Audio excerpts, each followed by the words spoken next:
పాత నిబంధనలో ప్రస్తావించబడిన దైవ శాసన మందసాన్ని దైవ నిబంధన మందసము లేదా ఆర్క్ ఆఫ్ ది కవెనెంట్ అని పిలుస్తారు.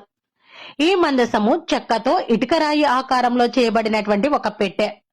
ఇజ్రాయేలు ప్రజలు ఎడారిలో ప్రయాణం చేసినప్పుడు ఈ మందసాన్ని వారి వెంట మోసుకు వెళుతూ ఉండేవారు. యావే ప్రభు వారికి దర్శనమిచ్చిన ప్రతి చోటను వారు అతి పవిత్రంగా భావించేవారు. ఇజ్రాయేలు ప్రజలు ఎక్కువగా ప్రయాణం చేస్తూ ఉండేవారు కాబట్టి వారి కళ్ల ముందు దేవుని యొక్క ప్రత్యక్షత ఉండాలి అని వారు కోరుకునేవారు. అందుకొరకు దేవుని యొక్క జ్ఞాపకాలను వారి వెంట తీసుకు వెళ్లడానికి వారు ఈ మందసపు పెట్టెను తయారు చేసుకున్నారు. ఈ మందసములో 2 పలకలుండేవి. వాటి మీద దేవుడిచ్చిన 10 ఆజ్ఞలు రాయబడి ఉండేవి.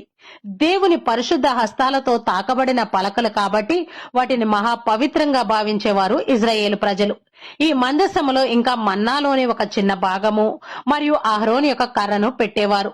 ఈ విధంగా వారు మందసపు పెట్టెను తయారు చేసుకుని వారి వెంట తీసుకొని వెళ్లడం వల్ల దేవుడు వారితో ఉన్నారు అని వారు విశ్వసిస్తూ ఉండేవారు. ఈ మందసములో ఉన్న వస్తువులు వారికి దేవుని గుర్తు చేస్తూ ఉండేవి.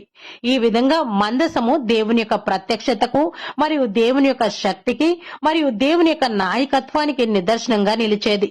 అంతేకాకుండా దేవుడు వారితో చేసుకున్న వడంబడిక కూడా వారికి జ్ఞాపకం చేస్తూ ఉండేది. ఎవరైతే ఆ వడంబడికను అతిక్రమిస్తారో వారికి శిక్ష కూడా ఉండేది. ఈ విధంగా వారు ఎక్కడికి వెళ్లినా ఈ మందసపు పెట్టెను అనగా దేవుని యొక్క ప్రత్యక్షతను వారి వెంట తీసుకొని వెళుతూ వారు ఏ పని చేసినా విజయాన్ని సాధించేవారు.